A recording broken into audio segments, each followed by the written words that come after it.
Welcome to The Ride with Chevy and Nasty. Host Randy Chevrier and Sheldon Napastka guide you through great stories that spark great conversations. Two really big guys talking a big game. The boys are locked in and ready to go. Welcome to The Ride. Welcome to The Ride. It is showtime, everyone. Thanks for joining us. We are Chevy and Nasty, and this is The Ride. And glad to be back. Brought to you every week by Performance Freight Management, We Drone Real Estate Media, and YYC Business. And speaking of Performance Freight Management, we have a special prize. We're going to get this show kicked off in style tonight, Sheldon. Give me a second before I welcome you back to the show from your self-imposed exile. But Performance Freight Management, a great sponsor of ours, decided that we are going to be giving some tickets to the Calgary Hitmen versus the Prince George Raiders tomorrow night. So it's Wednesday. I mean, if you're watching this tomorrow, then it's today, but Wednesday, February 5th, 2025 at 7 p.m. at the Scotiabank Saddledome. We have two tickets in the Platinum Club. Now, if you can go, so if you're Rubio and you're planning to drive up from Idaho, you're in. But if you cannot, if Rubio, you're snowed in Idaho, you got too much going on. If you are local in Calgary and want to go to this game, you have to answer a very simple skill testing question. So don't be a bum and answer the question if you can't go. Only if you can go. The first person that can tell us who won the Memorial Cup last year, put it in the comments. And if you are right, you will be going with a guest to the Calgary Hitmen, Prince George Raiders, in the Platinum Club seat. So put in the comment. If you have to Google it, call AI, call Chat. I don't care. Whoever's first. I think I hear a lot of tapping going on in the ether right now because nobody's commenting. And that's one of those, I think as soon as you see it, you're going to be like, oh, yeah. But, yeah. And if they're late to the show, Sheldon, then they don't get it because someone's going to get it. So if you can go to the Hitman game tomorrow night at the Scotiabank Saddledome, I know it's cold tonight, but it's supposed to warm up. You answer the skill testing question, who won the Memorial Cup in 2024? So last year's Memorial Cup winner, if you want to go, we got two tickets waiting for you. Put it in the thing. Nasty, welcome back to the show. You pulled up tough last week. It was a game time decision. You had the flu. You couldn't make it onto the roster. We put you on the practice squad for the night. We called up young Trey. He did admirably. I will say he did admirably. But I sure missed hanging out with you and doing the show. How you feeling this week? Good. Todd Kozak just writes in, it's not the Prince George Raiders, it is the Prince Albert Raiders. Sorry, my bad. So thank you, all my Sasky peeps out there. That's an absolute cringe moment, but we've got it corrected. We're good. I was thinking of the Prince George Kodiaks, that the junior football team where Keon Raymond head coach, our old buddy Keon Raymond was coaching. Yeah. So I kept thinking Prince George. Thank you for correcting me. It's the Prince Albert Raiders. But we do not have a winner yet. So Darcy Finley puts in the Generals. No. Winner of the Memorial Cup in 2024. The toughest tournament in sport, by the way. Toughest tournament in sport. Yeah. So you're feeling good. I'm feeling a lot better. So last week, I was feeling great at 6:00. I was pumped up. I was ready to go. I was doing my show prep. By 7:30, I couldn't keep my eyes open. And by 9:00, I knew it was time to make that call. And that's where it was kind of last minute. I felt bad for Trey, but you know what? He's a broadcast guy. But I loved sending that text. Trey, grab your helmet, warm up. You're starting tonight, brother.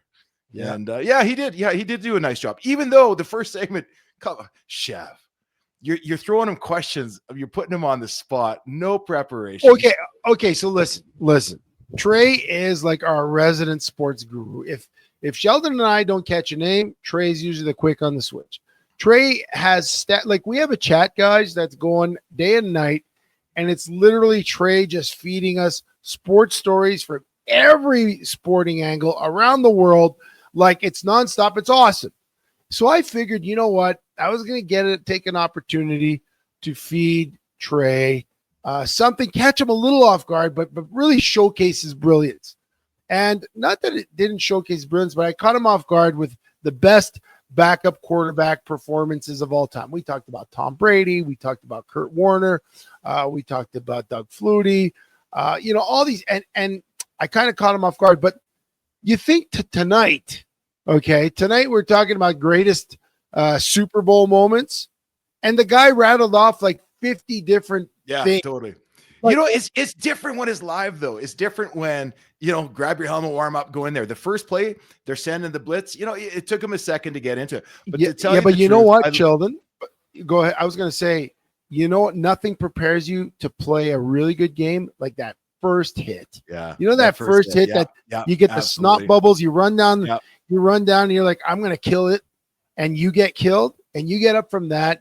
And then you crush it the rest of the game. And that's what I think happened to Trey, because he came in strong in the second. We'll say the second period when we talked about he was giving it to me about. I love it, and you were pushing him, but he stood his ground. I loved it. Yeah, Trey, young Trey. I think that's something we're going to see a lot more of on the show. And looking at the chat line, who do we got? Rob Evans. Do we have a winner? Are we announcing a winner? I do believe we have a winner. Trey, is that our winner? You've been going through the chat. If producer Trey says we got a winner, Congratulations, Rob Evans. We need like an applause. We need an applause type soundtrack. But yeah, so there you go. That still brings back awful memories of the old overtime days where we would get 2.5 hours into the night. Drama. There you go. Trey's having fun tonight, giving us the Chiefs. We're going to be talking about those Chiefs. All right, cut the music. Thanks, Trey, for that. So, Rob Evans, congratulations. What we're going to get you to do is Trey's going to put up his email address. I think it's producer@chevyandnasty.com.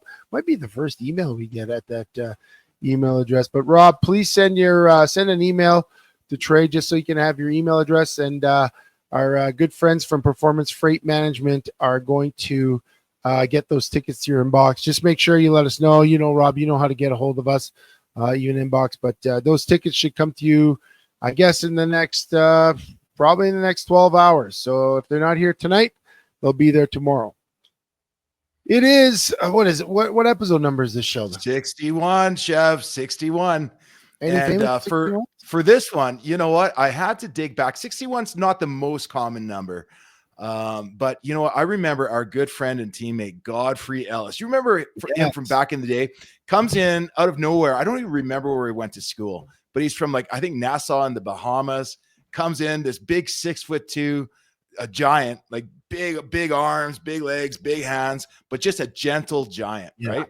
And the kind of guy that you always looked at and said, oh, he'll make a good backup. He's a great teammate to have. But I never forget. I think Crysdale got injured once, and we had to put rookie Godfrey Ellis into the game. Dude, he was a beast. The guy played for years at that center position. He just picked up everything. And centers have to be one of your smartest guys on the offense, because they're always they're making the calls on pass protections and whatnot to the rest of the line in terms of how you're going to protect against different fronts and different blitzes. So you have to really be in your playbook, and you really have to be heads up. Oh yeah. And you got to snap a ball between your legs when you've got a guy like me lined up against you at 290 pounds, ready to tear out. Because I loved going against rookie centers, because you knew that they were crapping themselves before the game, because it's a hard job. So Godfrey Ellis is our number 61. Who else we got up there, Chev? I think is that Rick Nash? I don't know if that's Rick Nash. I'm not sure if that's Rick Nash, and I think the other one is Mark Stone. See, this is where we need Trey's expertise. He puts up some pictures, and here I think that Brian Urlacher. You got it. Oh, I got it. And here I think that Brian Urlacher is Bobby Wagner. If you remember, I did that once. I was like, I don't remember Urlacher playing for the Seahawks. We don't know. That was in 51, I think it was. 51. But yeah, no. So some famous 61s, but yeah, good find with 54. Thank you, Trey. See, he shines. He shines. Maybe he's a behind the camera guy because he's really quick. But guys, this is what we got on tap tonight. As we go through the show, we're gonna talk about we got the 300-pound poetry coming up. In the second segment, we're gonna do our little Super Bowl preview. So we're not going to get too deep into the numbers, but Super Bowl's coming up this week, and we'd be dumb if we don't talk about it. It's the last week of NFL action, and we'll talk about some halftime shows. Do our blitz. Third segment, studs and duds. We both got some interesting studs and duds, a little different this week. And then you know what? I got a little bit of geeking out. There was a big movie trailer released today that people have been looking forward to, and I've been looking forward to. So we'll talk a little bit about some movies that are coming up. We like to take that up. But as everything goes every week, we got to start with where it always starts, with the 300-pound poetry. And now, 300-pound poetry with Chevy and Nasty. We are Super Bowl poets on a Super Bowl ride. It's minus a million degrees out right now, so don't go outside. This upcoming Sunday, a big-time rematch proceeds in New Orleans, Louisiana, where you can flash your boobs for beads. I think that's Bruno right now. That is Bruno right now. Barkley and Hurts needs to flash brilliance and lots of might if their Eagles are to win and their dreams to take flight. But the Kansas City Chiefs are a force you dare not dismiss. They've been there, done that several times now, like a Kelsey and Taylor Swift kiss. When Lombardi's awarded, can it be the Eagles who rise? Or will it be the Chiefs again who take home the Super Bowl prize? We are Chevy and Nasty on the last week of the NFL action. Let's get this ride rolling. We've got some Super Bowl traction. Oh, we got it just in time there. Hey, good job. Yeah, good job, Chev. Chev, as always, is our brains behind the 300-pound poetry. And yeah, tonight's flowed smooth. It mostly rhymed. It all went together. Good job, Chev. Yeah, we got even a note to Bruno in there, who flew into New Orleans today. He's taken in some Super Bowl radio TV action with some of the folks, if you remember, Sideline Sports guys that we've collaborated with in the past, JB Ellis and Dave DeRoche and a couple of those guys. They got a couple of different shows out there, and Bruno's going down for that for a little bit, and probably flashing his boobs for beads. I don't know. We'll see. I tried to get him to come online, see if we can get him live. He's at a 24-hour day. Did you see those he's posting though? He's right there in the heart of New Orleans, walking the streets right now with a lot of action and music and bands and everything going on. So maybe for the best that he doesn't join us right now. Yeah, and the weather sure looks nicer out there. So what do you want to talk about now? We talked about your sickness. Yeah. Well, we were going. This is what I was so excited about last week, because this was a good one. Because I think you guys know we talk. One of Chev's favorite things to do in his limited free time is to go play ball hockey. And now, Chev, if you remember him from his playing days, Chev, you were like the Tom Pate nominee, like the good guy, community service guy. You got behind Pink Power. You did everything that people talk about. Oh, what a nice guy. But my understanding right now is in ball hockey in Calgary, you're not exactly the most popular player among the referees. Which you were going to get into a story that you told where you got a game misconduct. You were tossed from a game. Chef, tell the story. Well, listen, I like to. I think your mic's off there, Chev. I'm not sure if you're off the show. But yeah, oh great. Looks like Nasty's on his own here right now. We'll see if we can get Chevy back. But no, your mic is out, dude. It's okay. I'll step in. Yeah, there you go. I don't know if we should tell Chevy's story right now. But there's one of those things where he was playing ball hockey on a Sunday night, and next thing you know, he's getting into an altercation with the refs and is ejected from the game. And this is like the Mr. Good Guy. This is like I don't know, Michael Backlund getting tossed for absolutely losing his stuff on the ice and getting a 3-game suspension. But Chevs was a little bit unhappy about that. I think I want to leave that story for him to tell, though, Trey. We should leave that for him. I'll try again. Am I here? Oh, there you go. Okay, Yeah. guys. I don't know what happened. I was just setting you up. I didn't tell your story. So no, I heard you the whole time. It's like I never left. So listen, I compete really hard when I play ball hockey. It kind of feeds that need to go out there and play hard. And I just go. I'm an aggressive player.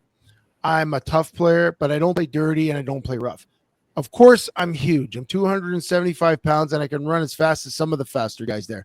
So I understand my size. And there's this one ref. He hates me. He's thrown me out of. This is my fourth game he's thrown me out of. Fourth game. And every game, it's like a phantom call. I don't touch a guy goes flying. I try to ask him what the call was, and he just starts yelling at me. There's no communication. It's like basically like he's challenging a big dog. Like he's big dogging me because he's a ref. He's wearing stripes. And every time it's the same story with this guy. And this last week, a guy went around me, trips over his own feet. It looked to his from his angle, he said it looked like I slashed. He's like, you chopped at him. I didn't touch the guy at all. He falls. And I get a lot of big guy penalties where, guys bounce off me. Guys can slash me, cross-check me, do whatever they want. I never complain. I don't fall. I don't stop playing. But little guys, they go flying even if I don't touch them. So he gives me a tripping penalty.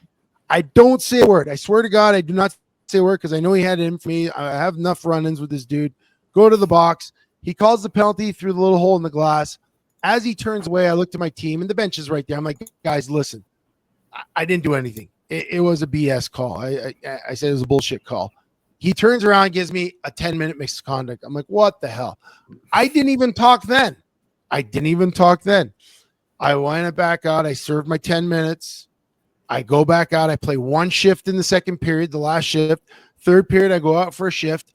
I have the ball. I'm about 2 feet from the boards, and I'm at my own blue line, and a little guy on the other team's trying to pass me, tries to chip the ball past me that I had, go between me and the boards. He bounces off my shoulder, hits the ref. That same dude falls on the ground. I get an interference call.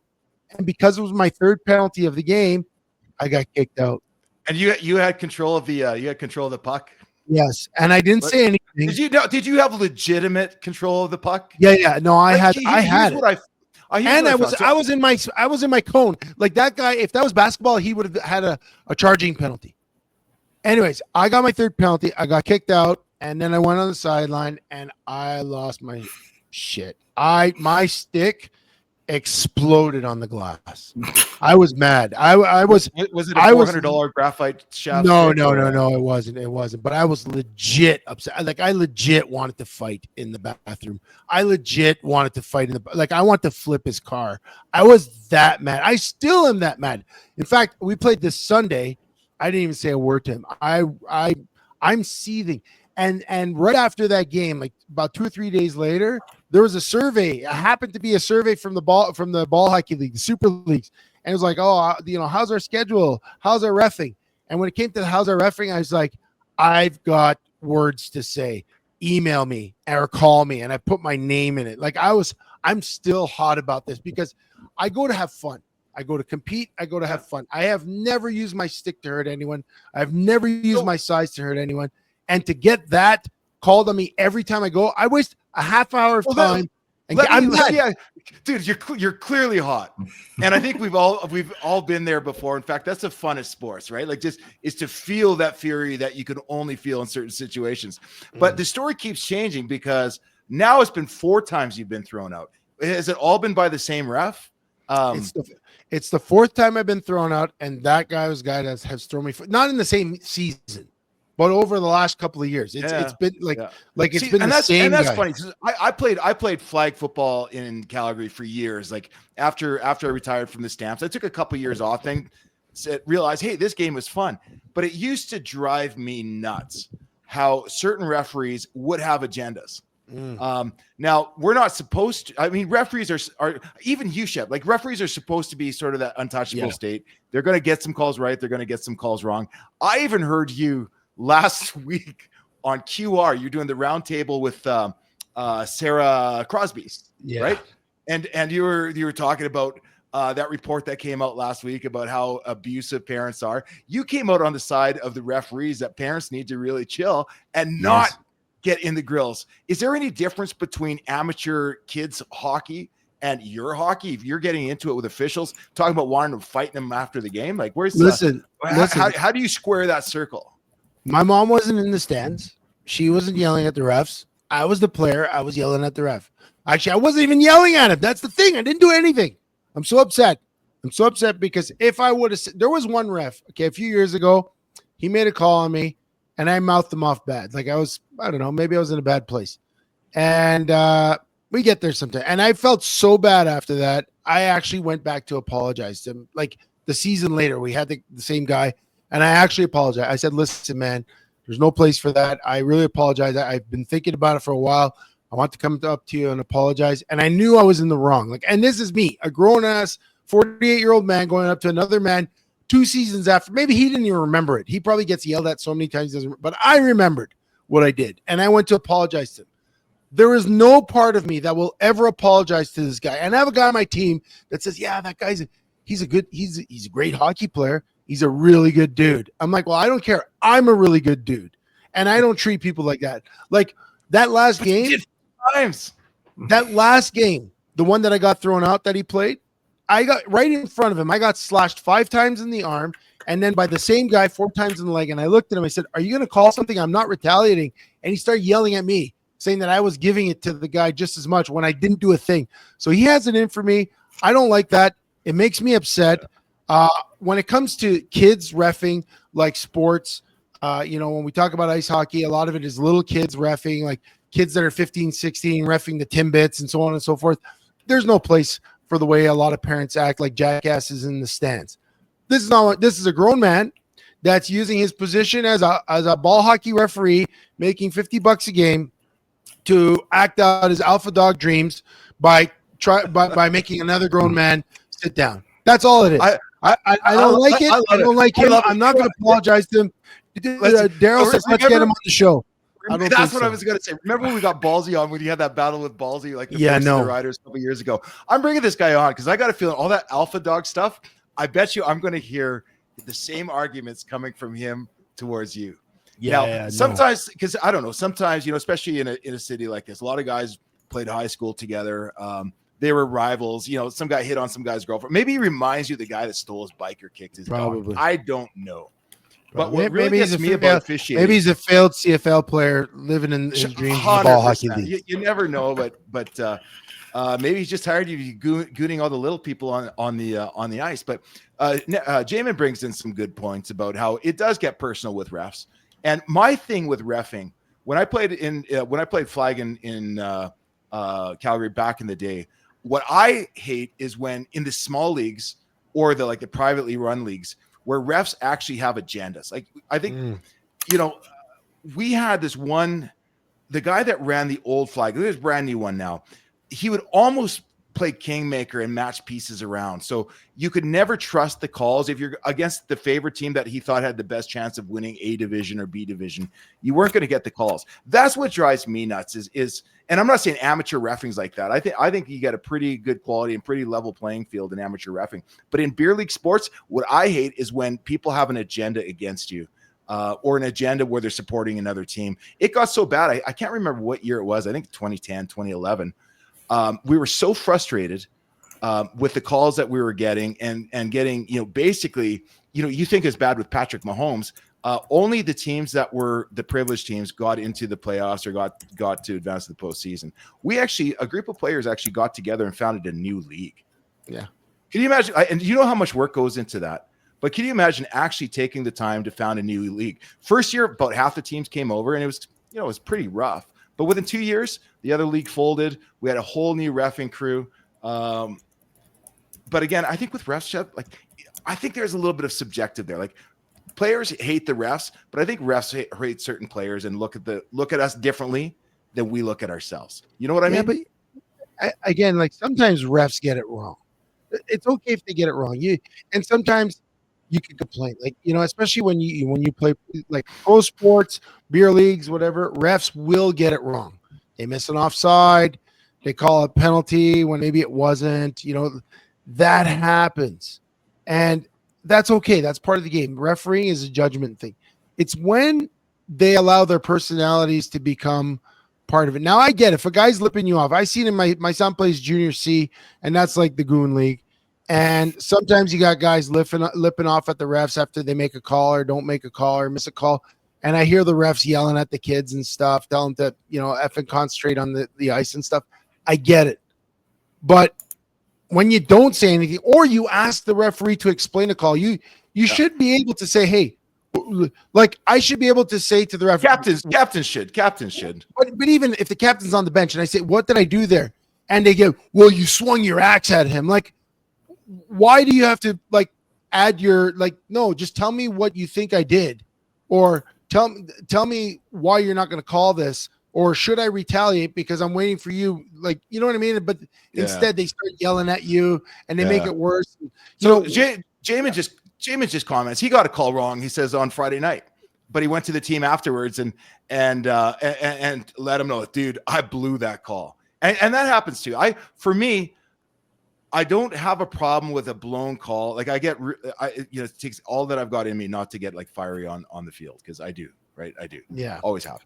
But there's something about having, when a ref comes back afterwards and talks to you about it, like you said, maybe not during the game because they got to keep the game going. But if they come back afterwards and say, dude, I blew it. Yeah, that was wrong. They can't admit to doing a makeup call or anything like that afterwards, but sometimes they do get it wrong, right?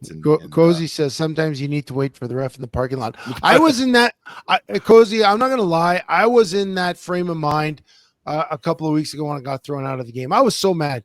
I had arranged my whole schedule for my kids so that I could get to that game because my team needed me. You drive for a half hour. We played down in the South. Gas and all that. And then all of a sudden have it end short, it got me. So this Sunday came around, and at about 8:00 at night, the chat line goes off. A couple of players had to bail. It was like minus 100 outside. And I'm sitting there on my couch. Normally I'll jump right in. And I really had to contemplate whether I want to set myself up for this type of anger again. I really had to figure out if I want to go, because I did not have fun. And that's the thing. Like, I was contemplating quitting because I don't like feeling like I want to kill someone. It's not a good feeling when you I just want to play hockey, win or lose. When I'm winning, and I've told you this before, when I'm playing ball hockey, especially ball hockey, I play on a Friday league that I play. It's a scrimmage, but it's pretty competitive, and I play with my team. When I look up at the clock, whether I'm winning or losing, I'm mad. I'm mad when there's 3 minutes left in the game, whether I'm winning or losing, because I know the game's over and I got to wait. I don't know when I'm going to go out, because with my schedule, like you mentioned, I'm a sub. I don't go out every day. I don't go out every game. Sometimes it's 2-3 weeks before I can go out. I love competing so much that the end of competition is what makes me upset. So when someone takes that away from me, like some guy trying to big dog me on the floor because he needs to make everyone look like he can put down the big CFL player, which that's not even my personality when I play. I'm not there's guys that think, oh yeah, hey Chev, stick to football. That's not me. I'm like the nicest guy, the cleanest guy, but I play aggressive and I play rough. And so to have that taken away from me, I have a hard time with that. I have the heart. It's like if I show up to a game and there's way too many subs, I have a hard time, because then I'm just sitting there cold, angry that I'm not playing, and I'm sitting on the bench. So I got to pick my spots. But when someone takes my ability to compete away, it chaps my ass, as you could tell. So, Trey, did you? You're into all things sports and played a lot of sport. Did you ever get into reffing when you were a kid? I believe I reffed a little bit of junior high basketball, but that was about my extent of about the extent of it. So you never got into this where you had to deal with Randy Chevrier on the ice or on the court? No. Although I do have some stories about refs that just tick me right off, but I'll leave that for another day. Yeah, no, I agree, Chev, and I get it. It's when it's the unfairness of it, when it stops being fun. I like getting fired up from time to time. That's why I play. Yeah, but when it starts, when the refs agenda starts taking over the game, it drives me batty. And again, folks, we're not talking about amateur sports and our kids. We're talking about beer league stuff. And it's a real story. The grudges continue, and some guys just aren't going to like you. Chev, where do we go next? I think we got to take a break, guys. So listen, thank you guys for showing up. There you go, Trey. Trey's quick on the switch. Yeah. You follow us every week at Chevy and Nasty, all our socials. I'm not going to name them all. We also are going to appear tomorrow on Spotify and Apple Podcasts and Amazon Music. I told Daryl I was going to add the picture to the social media, and then I didn't. So I'm sorry about that. But we are on Amazon Music. Amazon Music. Thank you, There you Trey. go. We're it up there.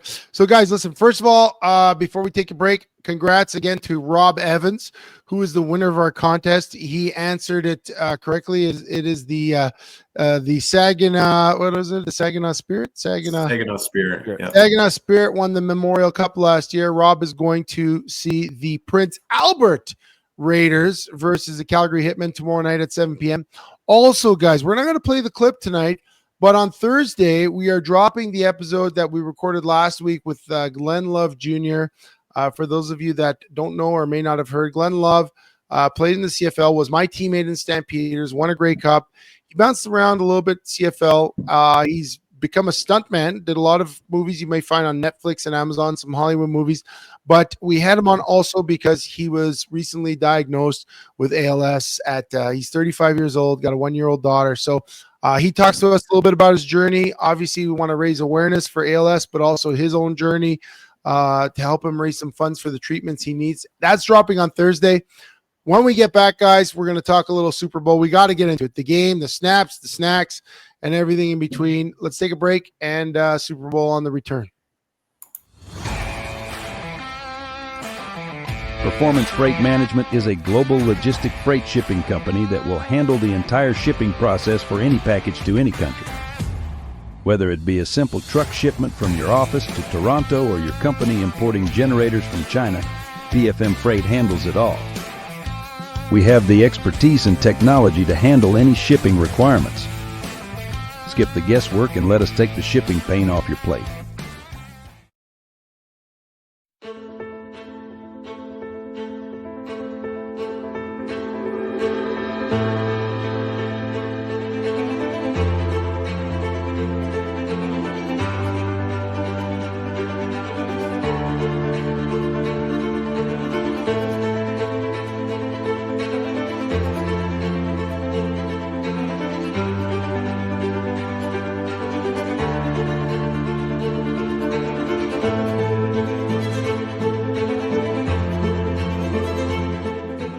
Do you want your business to be known? YYCCalgaryBusiness.ca is Calgary's only online media platform that gets you noticed. Short-form video content is rapidly taking over as the most effective way to engage your audience. Whether you're being interviewed on a vodcast, sharing a sizzle reel, or even hosting your own show, there is one place you can publicize your business. We want to tell your story and introduce you to our network of empowered business owners and leaders right here in Calgary. Isn't it time you took your digital game to 11? Call us or email us now.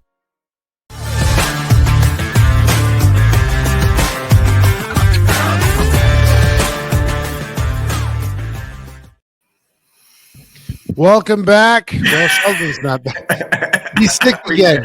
Can't get the two of you guys together. It's impossible. No, it never happens. There he is. Look at that. Oh, there we go. Yeah. Hey, guys. Hey, back to your old tricks. Yeah. Back to your old I figured we test Trey again. Did such a nice job stepping in for you there in the first that I gotta give him another shot here. So where are we at? What did I miss? You missed the intro. Just thanking everyone for being back. Thank you for giving me the ability to vent my rage again in the first segment. Yeah, Performance Freight Management, We Drone Real Estate Media, and YYC Business. Sheldon, this week, Super Bowl 59 in New Orleans. We talked about it. We've been kind of looking at it all year. What's been going on?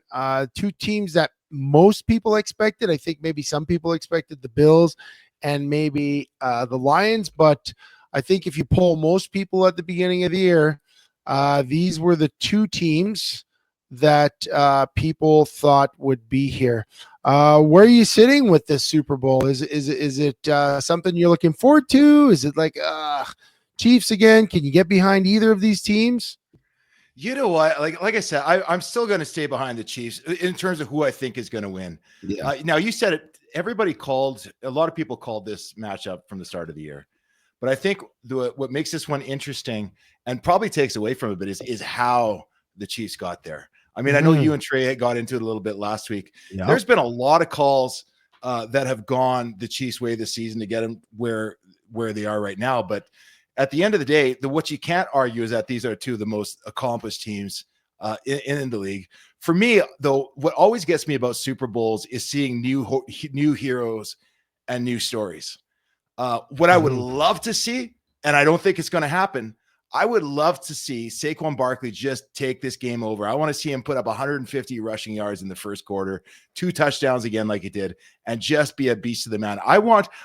If there's a story that I love going into the Super Bowl, both teams got defenses, but can a team win through running the ball, and can we have a running back be the star of the game? That's what I'd love to see. So let me ask you, like you asked Kenny, do you think he will? Do you think he will keep running the way? Because again, like you said, Saquon Barkley is having a special season.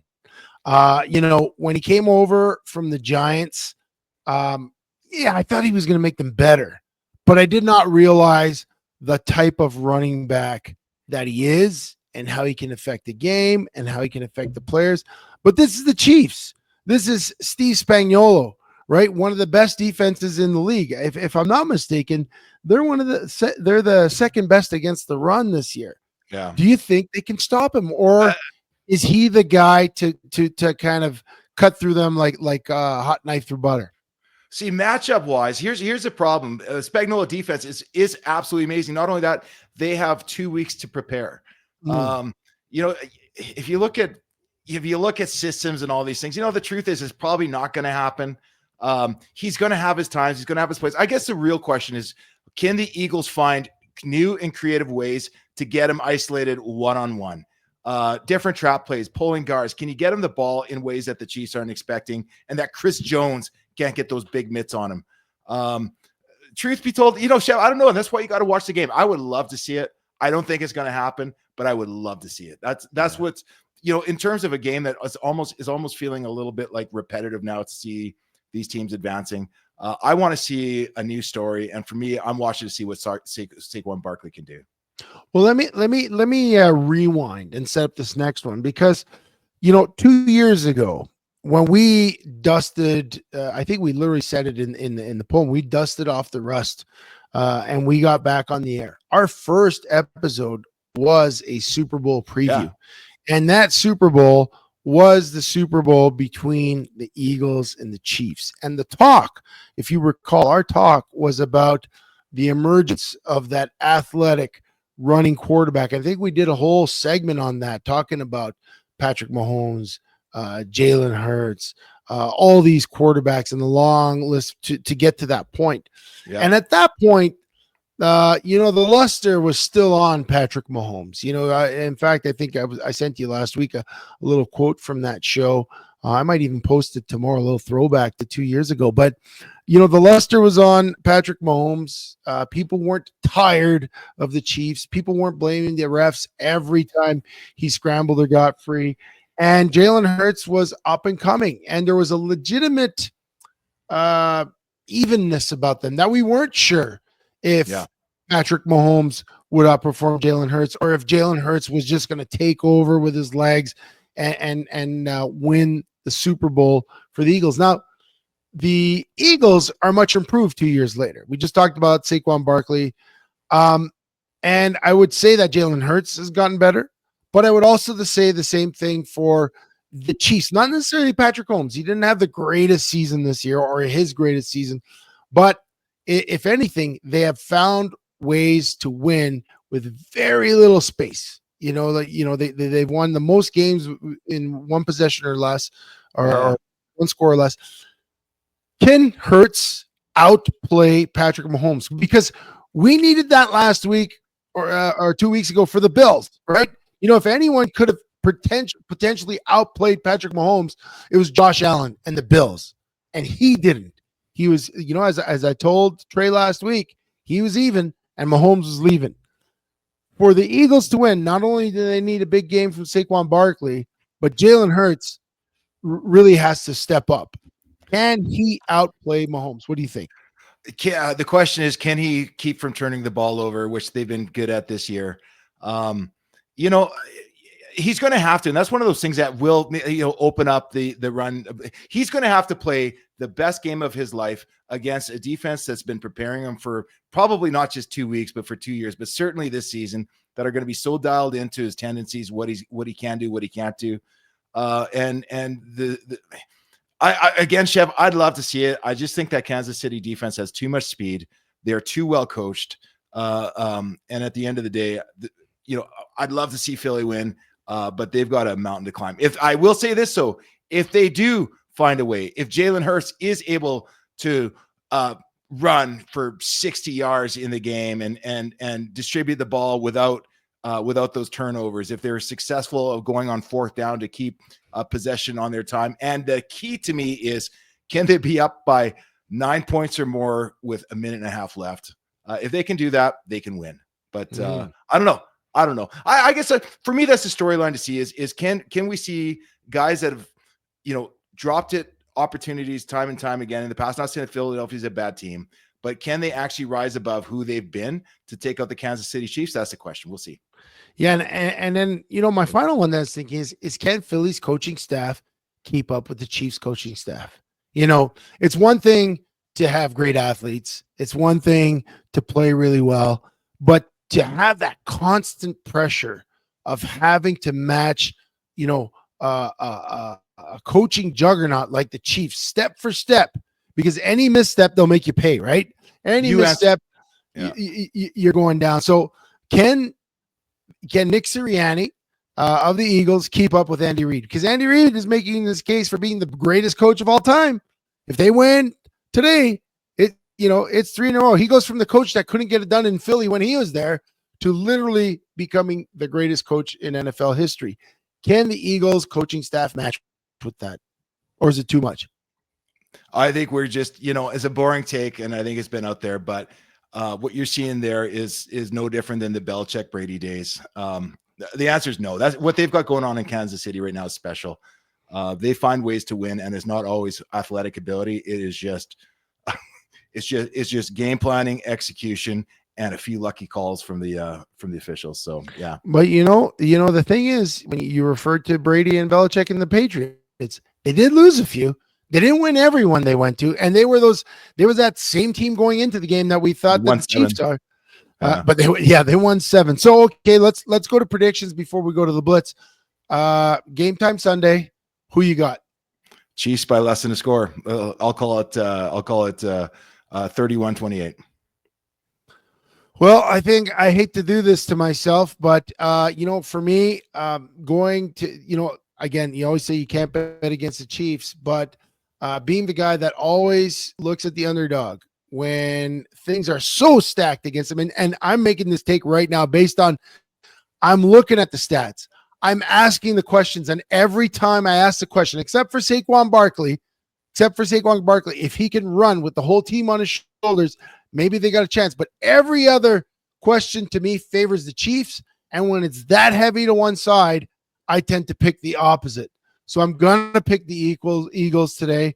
I don't know if it's one score less, they're gonna break the game open, and they're gonna get that score. They're gonna be the ones to put the dagger in that streak of the Chiefs. I think I'm gonna take the Eagles this week. That's where I'm going. And with that, I think we're gonna put that to bed. At least that the matchup between the Eagles and the Chiefs. We're gonna talk a little bit of Super Bowl, and we're gonna do it in the framework of the Blitz. Time for the Chevy and Nasty Blitz.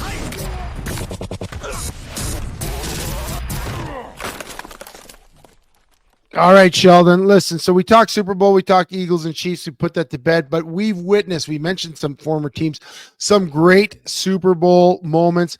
What is your greatest Super Bowl memories? Any plays that stuck out in your head from recent years or from when you were a kid watching a Super Bowl? Yeah, Chef, for me, it's not so much the plays that stick out, is some of the moments and the memories, like when Mark Ripken won with Washington back in the day, being a Canadian quarterback. I know he wasn't born in Canada, but I love stories like that. But I miss the good old days of Emmitt Smith and the times when I was still playing college football with the Dallas Cowboys in that dynasty.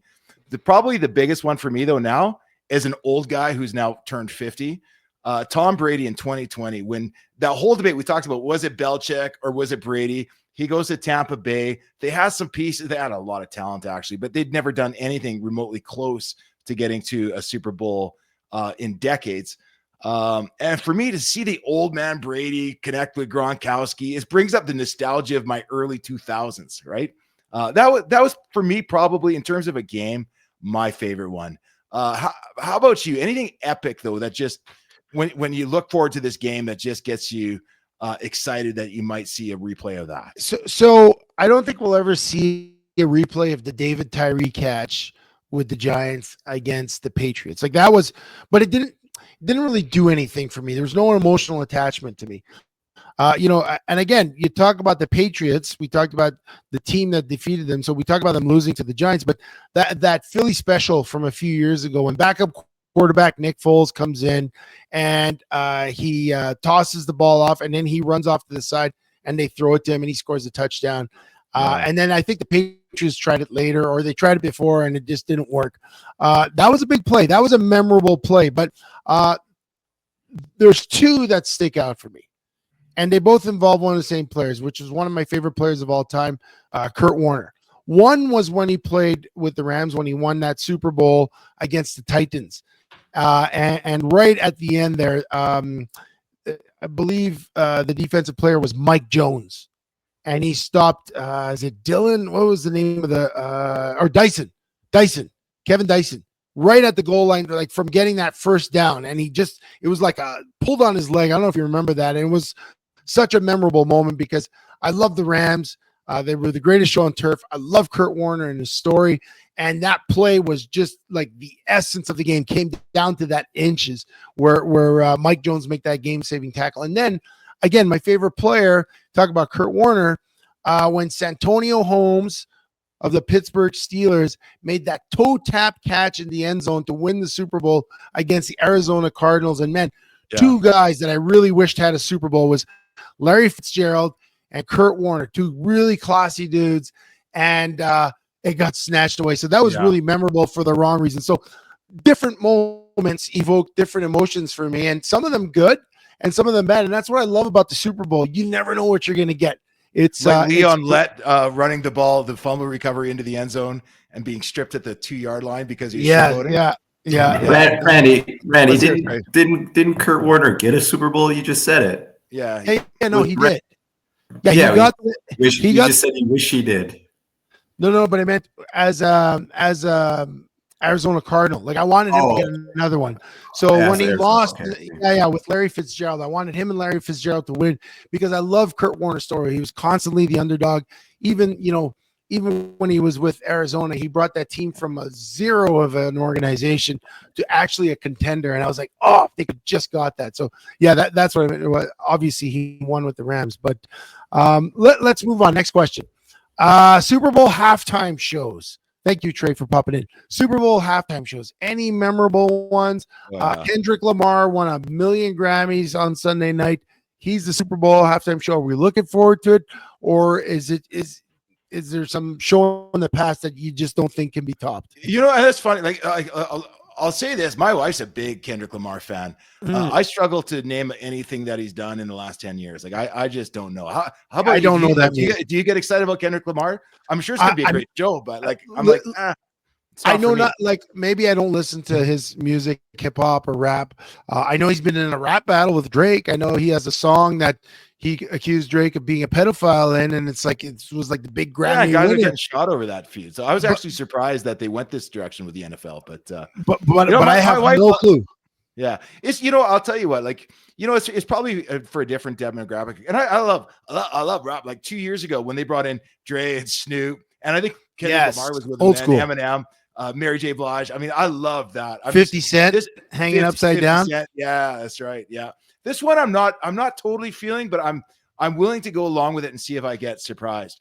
But for me, like I think from the most iconic halftime show for me was 2009 Prince in Miami when Prince was doing the halftime show, and the weather's crap, the rain's coming down. He was just, I mean, I know he was big in the 80s, and the 90s, but he was just such a big star. He could play in any year to any generation, just rock it. And I remember the show was amazing, but halfway through, and this is a sign of how big you are, he's not even playing his own music anymore. He starts breaking into All Along the Watchtower. He does a cover of Foo Fighters, The Best of You. Yeah. And which was like my favorite band at the time. And I'm just watching this guy saying he's got 12 minutes to perform on the biggest stage on the planet. And he's playing cover tunes because that's what the audience wanted. That's what he was feeling.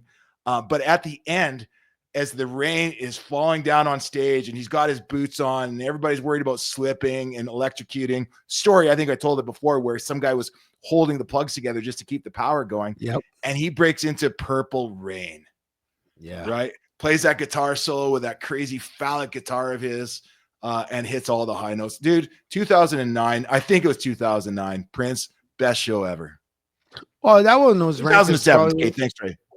One of the great Super Bowl performances of all time. And you know, you look at some of the people who've played from U2 to Rolling Stones to Prince to Madonna, like Bruce Springsteen. There have been some great acts.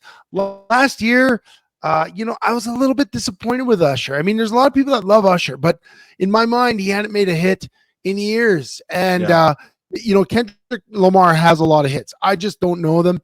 But gosh, when I'm looking at the NFL this year and I watched what Beyonce did at that Netflix special on Christmas Day, man, it would be hard to match that. That was probably a show for the ages. For me, that was better than probably the last 7 or 8 halftime shows I've seen. And we're talking about the Rihanna show, The Weeknd,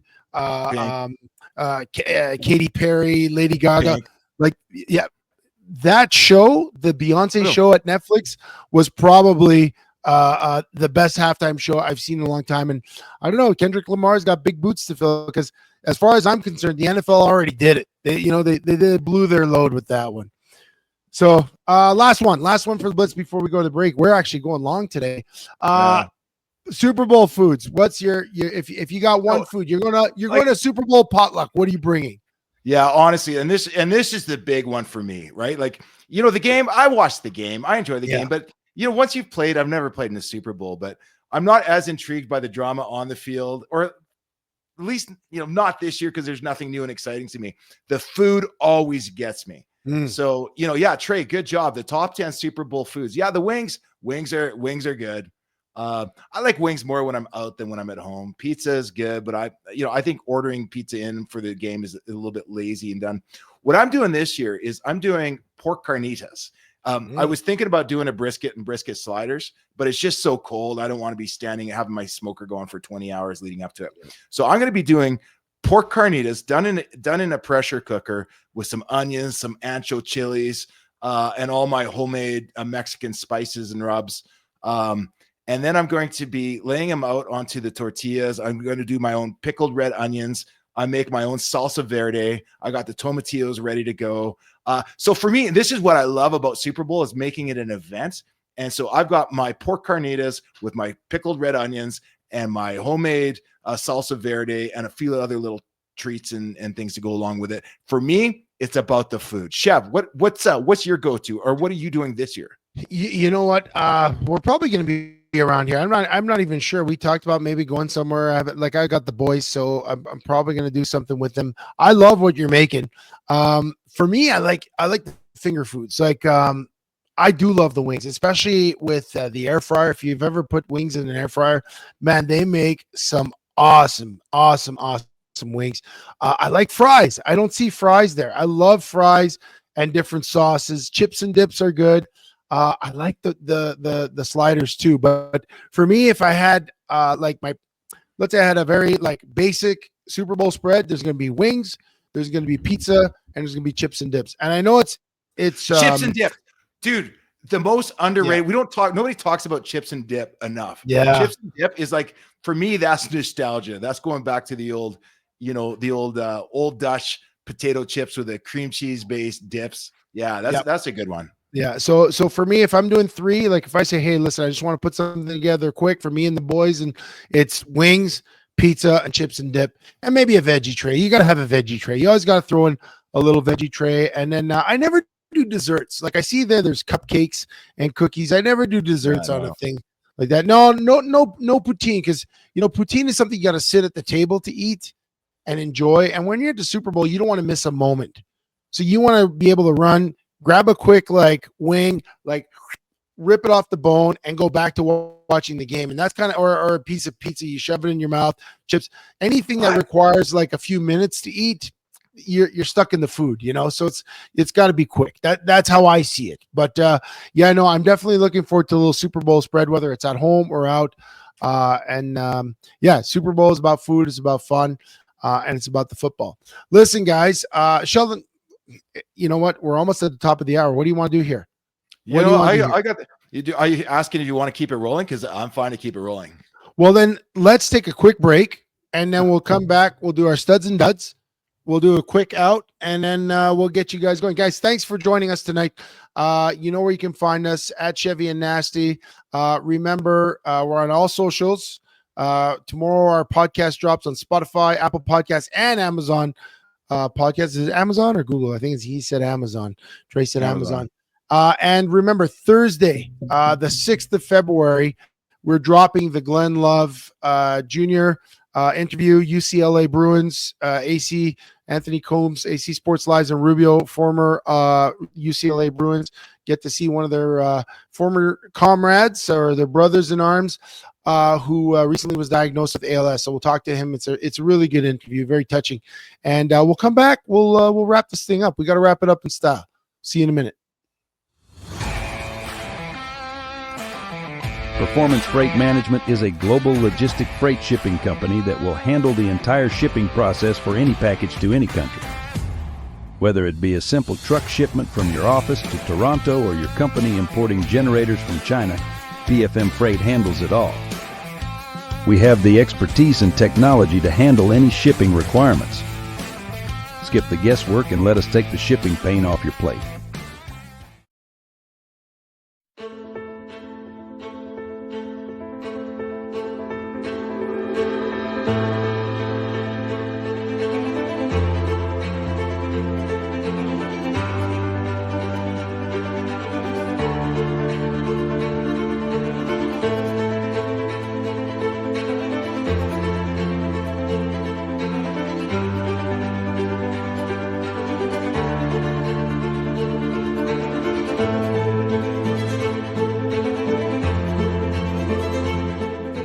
Do you want your business to be known? YYCCalgaryBusiness.ca is Calgary's only online media platform that gets you noticed. Short-form video content is rapidly taking over as the most effective way to engage your audience. Whether you're being interviewed on a vodcast, sharing a sizzle reel, or even hosting your own show, there is one place you can publicize your business. We want to tell your story and introduce you to our network of empowered business owners and leaders right here in Calgary.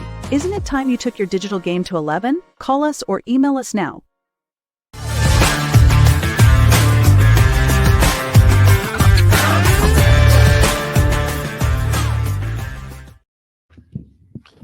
Welcome back to the ride with Chevy and Nasty, brought to you by Performance Freight Management, We Drone Real Estate Media, and YYC Business on our 61st episode of the ride. Thank you guys for joining us.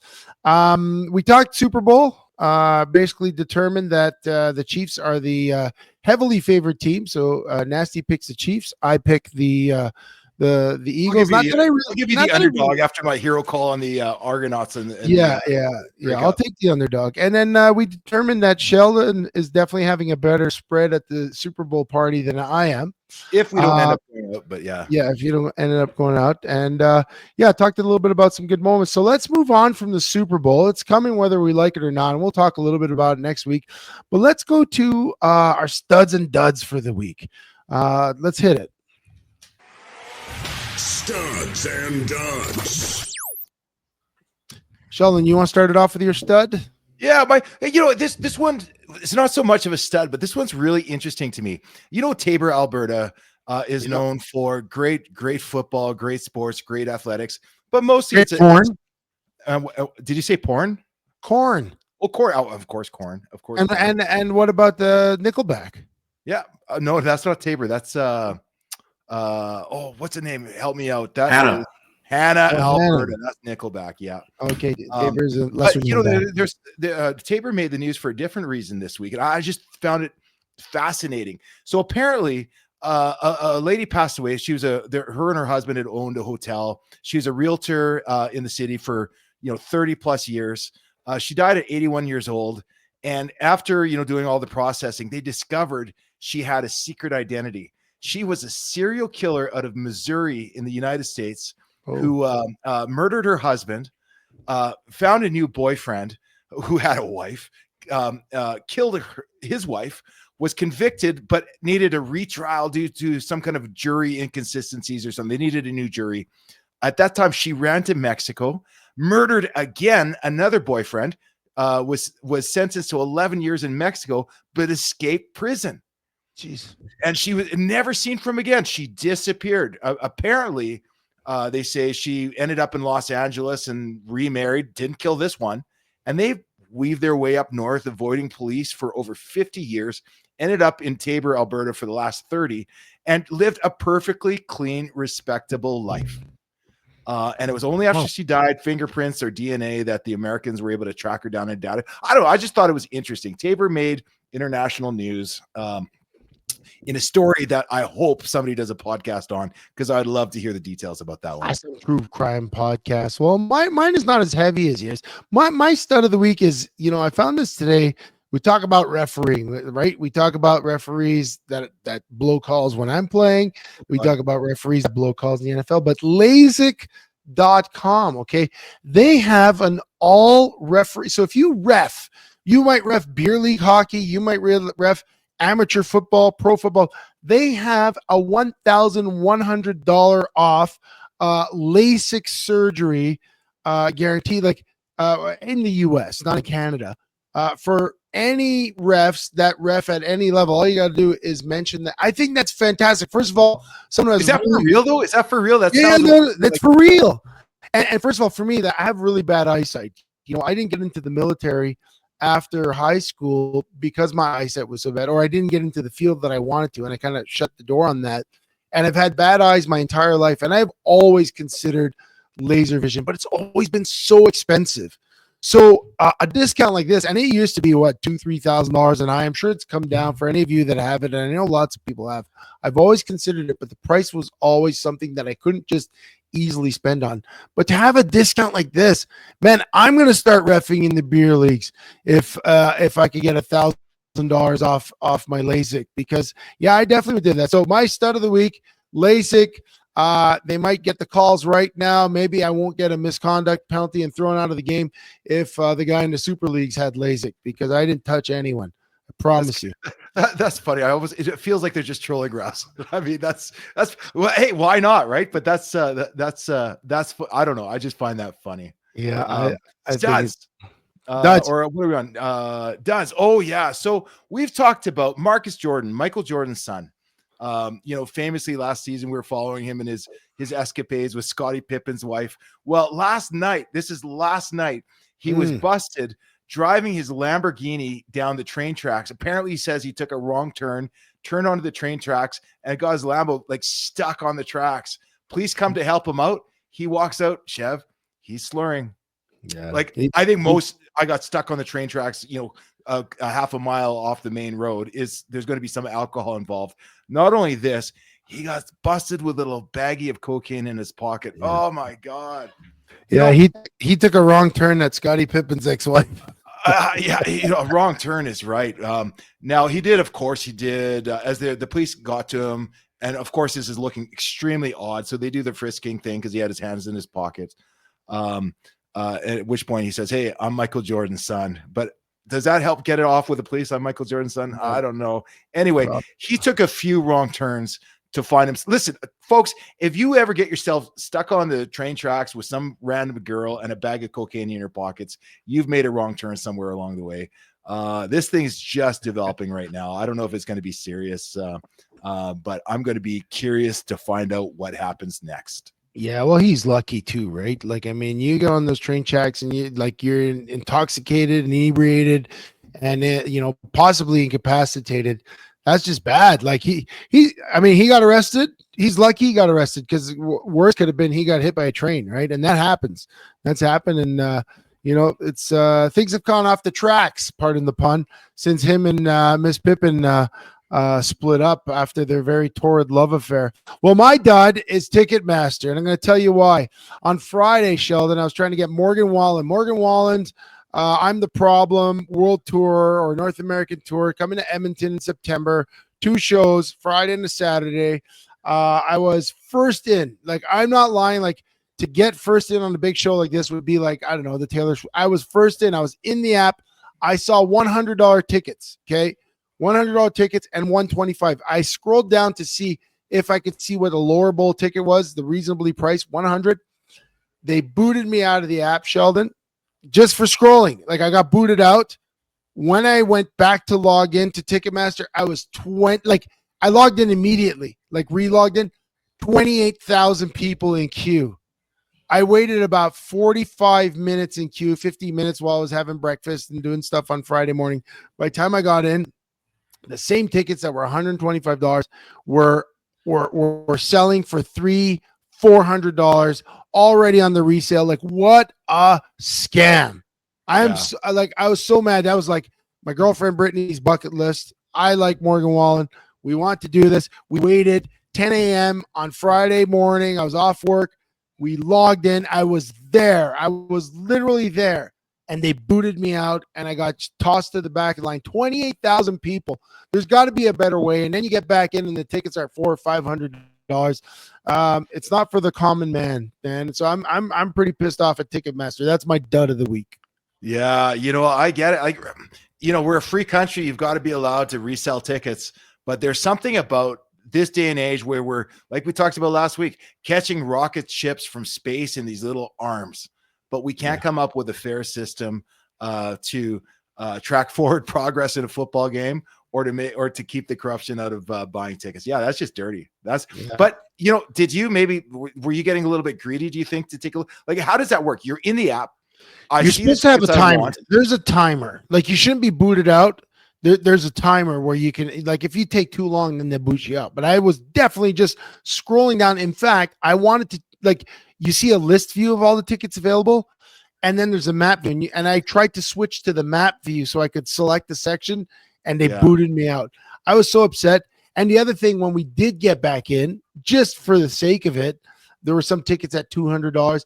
Every time you clicked on the tickets, they're no longer available. Like, you couldn't even click them fast enough. And I get he's a big time act, like a very popular singer, but God, I was there, and that's what made me mad. Like, I had a place. Like, I get it if I logged in at noon and I was 28,000 in line, yeah, for sure. But to be there and to actually see the $100 tickets, and I get kicked out. Obviously, I guess I should have clicked on them right away, but I had no clue. I've never been in that site. I've never been in on a rush seating. But yeah, you look now for those tickets on any retail app. The whole system's so messed up. You could have just bought those, 6-8 random tickets up front, resold them on the app, made your extra $1,500. Oh yeah, around, and then just then jumped in and paid a little bit more money. Like, there's people that know the system and game the system, and guys like us. We're just doing it wrong. Yeah. Good dud. Yeah. But Chev, I'm going to give the last topic to you, because I know you're talking about it in the intro. You wanted to bring back geeking with Chev. What's the big developments in the nerd culture going on across North America right now? So me, I love the sports, but I also love the sci-fi stuff. I love the superhero stuff. Today dropped the trailer for the new Fantastic Four. Now, for those of you that don't know, Fantastic Four, they're in the Marvel universe. Again, the backstory is those characters' film rights had belonged to Fox for many years. Therefore, Disney couldn't touch them until the rights reverted back and the timing was right. Well, they just released the trailer today for the Fantastic Four. Mr. Fantastic, he's got the stretchy powers. The Thing, he's the rock guy. Sue Storm is the Invisible Girl or Invisible Woman, and then Johnny Storm, the Human Torch. One of the classic oldest superhero teams, created by Jack Kirby, who also created Captain America and many of the Marvel characters, finally getting a modern big screen treatment. They had one before. I don't know if you remember. There was Jessica Alba and all that. Yeah, I wasn't a big fan of that one though. Like that, it didn't. Yeah, really work it for was. me. It was kind of fun, but let me ask you, first of all, so very excited that this is coming out. It's actually, this year's going to be a little bit of a resurgence of Marvel. They kind of had a couple of down years, a few down years after the after Disney takeover. Well, no, but after not the Civil War, but the Endgame. After Endgame, they were trying to scramble. They went through this multiverse thing that didn't really catch with fans. There was a couple of good Spider-Man movies, but looks like they're trying to come back now with the Fantastic Four leading the charge. But actually, before that Fantastic Four movie comes out, in 2 weeks' time, we got the Captain America Brave New World with the Falcon, Sam Rogers taking up the helm of Captain America after he retired. Yeah. No, I didn't know that. That's actually kind of I forgot that because Steve passed the mantle at the end of Endgame. Yeah, and then that's actually kind of cool. I'd see that one for sure. Yeah, and Harrison Ford playing the Red Hulk, who's like an angry. He's kind of an angry U.S. president Hulk, and I don't think they did it based on the whole Trump and the White House thing. But it looks like we have a really upset U.S. president who takes gamma radiation so he can fix some things, but I think he becomes an ultra baddie. And then later on, we got Marvel's Thunderbolts. So again, Marvel's really doing a push this year. And the Thunderbolts, in the comics at least, it was a bunch of super villains that changed their identities to take on these heroic forms, but they were actually all villains. And this one, these are just these Marvel villains that kind of get put together, kind of like Marvel's Suicide Squad. If you remember the Suicide Squad movies from DC, this is the more, and that one looks fun because the Winter Soldier's in that. If you remember him from the Captain America movie, so I'm looking forward to these three. And then of course this summer, there's been a trailer out for Superman. James Gunn, who DC movie universe hired off from Marvel to redo their universe. So I'm very excited. This stuff. I look forward to it. Yeah. Is it I haven't been following this at all, to be honest, but I get excited when it gets closer to the date. Superman, is it a new Superman or is it still like brand new Superman? Brand new Superman. Who do they have? Who do they have? David Crowsmith. I don't even know who it would like his name, but there's already the controversy. If you think sports fans are passionate about their sports and controversy of referees and this, you should see the geek culture. Like you hire the wrong guy, they go off, but they also get stuff done. Like it was the geek culture that got the Zack Snyder Superman and Justice Leagues released. But yeah, when they don't like something, they let people know. And I think the jury's still out on the Superman. People trust that James Gunn makes great movies like the Guardians of the Galaxy series, like the Suicide Squad, the Peacemaker TV show, but they're really holding their breath for this Superman. But I tell you, back to that Fantastic Four, I really like that cast. It's got a really cool 70s vibe to it. I watched the trailer today, and I think it's going to make that Marvel universe fun again, and it really sets the stage for Doctor Doom becoming the real big bad guy in the Marvel universe. They were missing that after Thanos, right? Like Thanos snapped the finger, and then after that, they just didn't have a big baddie. They tried Jonathan Majors to be Kang the Conqueror, but then he had a whole bunch of legal problems where he was caught on camera, I think, assaulting his girlfriend or wife. So he lost his contract with Marvel and Disney. So they had to rebrand, and they make Fantastic Four. They bring back Robert Downey Jr. as the bad guy, as Doctor Doom, and it's going to slowly spiral to some excitement this year. If you're a geek. If you're a geek like me, you're gonna love this stuff. Do you think Harrison Ford still got it? Can he pull this off? Because he's been getting old, dude.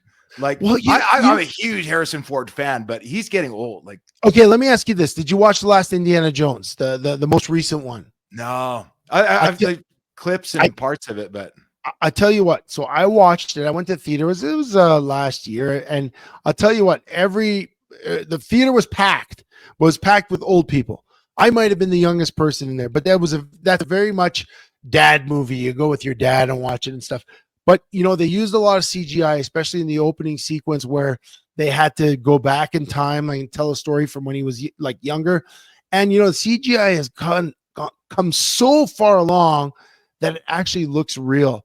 And when it got to the point, like it just told the story, and then having him there in the movie as Harrison Ford in his current form, he's still good. He's still good. And I think the role they got him in here, playing the Red Hulk, basically, he used to be, I guess, was the general that used to be chasing the Hulk around the country. Remember, there's always General Ross, Thunderbolt Ross. Well, he's Thunderbolt Ross, but now he's the president of the United States, and he's trying to rein in Captain America and make him do his bidding. And I think the plot is he takes the gamma serum that the Hulk took, but he turns into the Red Hulk, the bad guy Hulk, because the Green Hulk is a good guy. So yeah, red gamma, yeah, for sure. No, yeah, so make that mistake. Yeah, so like I think I had the red gamma when I was at ball hockey a few weeks ago.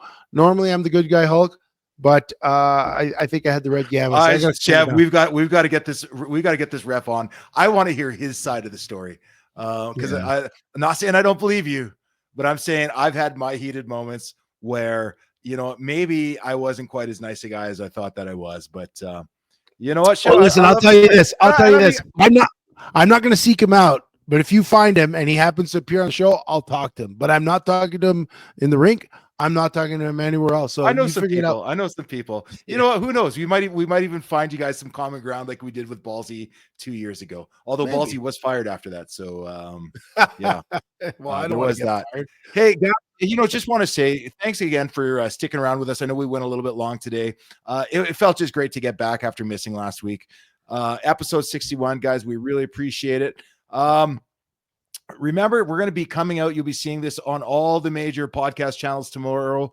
And we appreciate, if you guys drop us a like, share it to your friends. If there's a part that you guys enjoyed, make sure to let us know about it. Anyway, you guys have a fantastic week, because what we didn't talk about is all the craziness in the world of tariffs and the impact of Trump's America on Canada, how we're coming out of this, booing at national anthems at games. There's a lot of stuff going on, guys. So, you know what? We're really happy that you joined us tonight. Guys, I hope you enjoy the rest of the week, and maybe we'll get to some of that other drama next week. In the meantime, thanks for listening and joining us on the ride.